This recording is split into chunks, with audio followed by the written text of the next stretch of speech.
Daytona Beach is not all sunshine and rainbows and blue ocean waves. Well, for the most part, it is. It's an absolutely beautiful, beautiful place to live. However, with many cities, there is a little bit of a dark side about Daytona. You just may want to know before moving here. And that's what this video is about today. So let's get started. First off, many of you may have already heard is our hurricanes.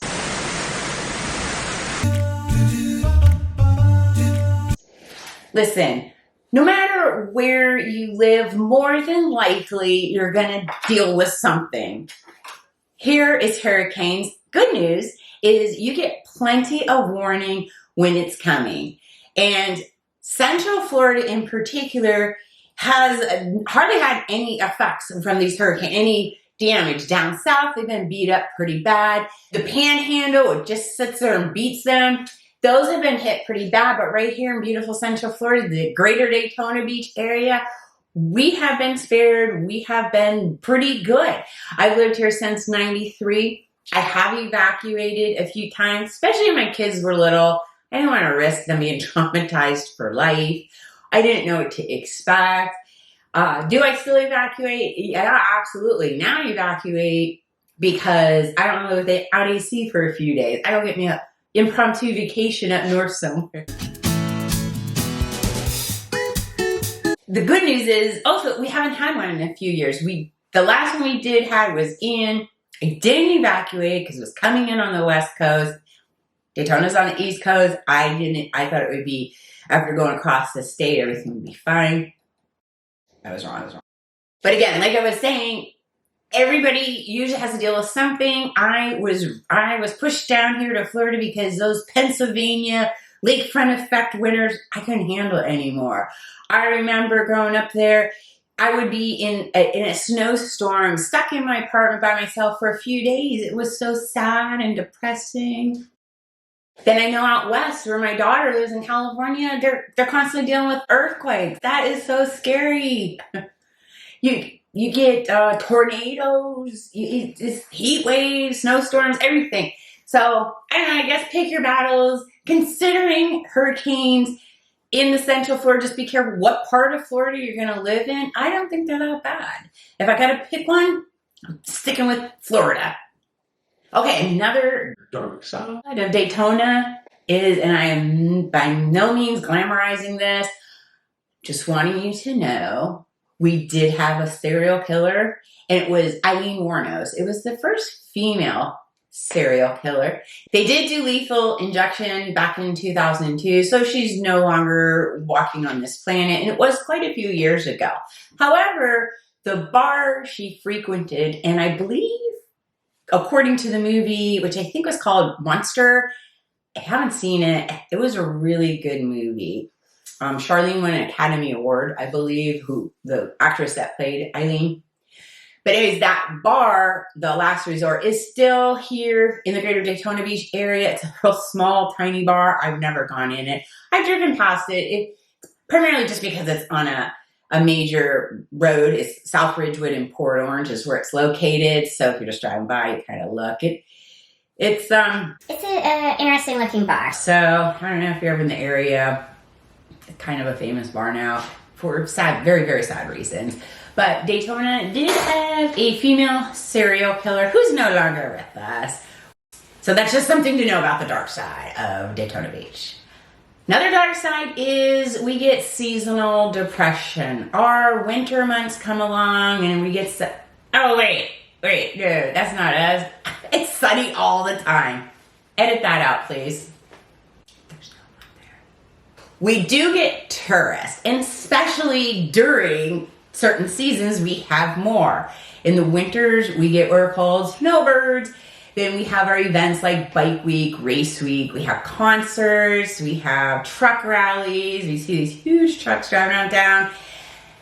And with that comes oftentimes a lot of drinking, maybe some drug use, because people are here on vacation, enjoying a good time. And that's how they choose to celebrate their time here. But unfortunately, oftentimes that leads to more crime. And then I think Daytona gets a bad stigma about the crime rate.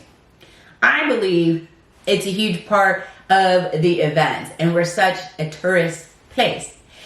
Now, if tourists bother you, they mainly hang out in certain areas. You can avoid them altogether. You don't have to see any of them. But sometimes they're really fun to watch or go to the events. Or I'm not a biker, but I love people watching during Bike Week. Some of the outfits or actions people do are pretty interesting. If you've never seen Bike Week, look up some photos. There's all kinds of, I even did a video one time on it. It's quite the thing to see. Race Week, it's pretty exciting too. When I was younger, we would go to some of the races. It's not my thing anymore. You can sometimes hear them though, depending how close you are to the track. Anyways, tourists could be a dark side to our little beautiful little town here in Central Florida. Now, piggybacking right off of that, seasonal employment can be another downside to living here, depending what you're in. Now, you move here, you work from home, or you're retired, which many people do come here and buy a home for me because they're retired and now it's their forever home. They want to live by the water so they can do some boating and fishing. But if you're maybe younger moving here and you're going to pick up, you're still figuring out what you want to do, or you're even elderly and you're just really good at hospitality businesses, whether it's hotel, restaurants, bars. We have plenty of those, especially in the tourist area. Well, they do oftentimes, lay off when the events are over and it gets slow. And you got to look for other work. You would probably know that before they hire you, but if not, definitely something to look into. But I'm telling you, when I was younger, while I was looking, you can get and make a small fortune being like a beer tub girl or one of those shot girls. Just pick up a job. They're always looking for young, healthy, pretty people to do these jobs during like Bike Week or whatever. You'll see these women, they're just absolutely gorgeous. But I remember I was making, now this was quite a few years ago, so it was a lot of money. I can only imagine what they're making now. I was making like $2,000 for like 4 or 5 days. It was just giving beer tubs out because bikers come here with money to spend and they'll happily tip a pretty young girl. Those days are gone.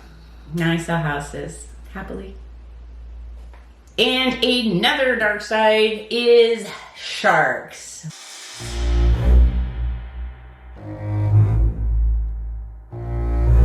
What? Yeah, we got sharks. Now, Daytona has sharks, but we don't have as many as the shark capital of the world. You get extra points if you can guess where that is. New Smyrna Beach. New Smyrna Beach, right next to Daytona Beach, is absolutely gorgeous. I don't surf, but I guess there's a lot of surfing that goes on there. But unfortunately, it's also the shark capital of the world. So there will be incidents of surfers and beachgoers getting attacked by sharks. I don't know how they can do it. When I was younger, my kids were young, me and my friends would go to the beach here in Daytona, and I was always so afraid of sharks. Thank God I never seen one in the water. I knew they were out there. We would only go maybe waist high, maybe a little higher, like boogie board in or something fun like that. Because of, you got riptides out there as well. And jokingly, I would say to the kids, my friends' kids, I'm like, all right, you all stand out there in front of me. I'll be here. I'm going to call you shark bait. And they'd be like, what? And I'd be like, well, the shark's coming by, they're going to get you. And then I'm going to hightail it back to the shore. Maybe I shouldn't say that. Edit that out too. Still no one there. Well, there you have it. There's the dark side of moving to Daytona Beach. And if you can handle that or you don't think it's that bad, go ahead, give me a call, send me a text, shoot me an email. Just know I got your back. We're moving to the greater Daytona Beach area. Till next time.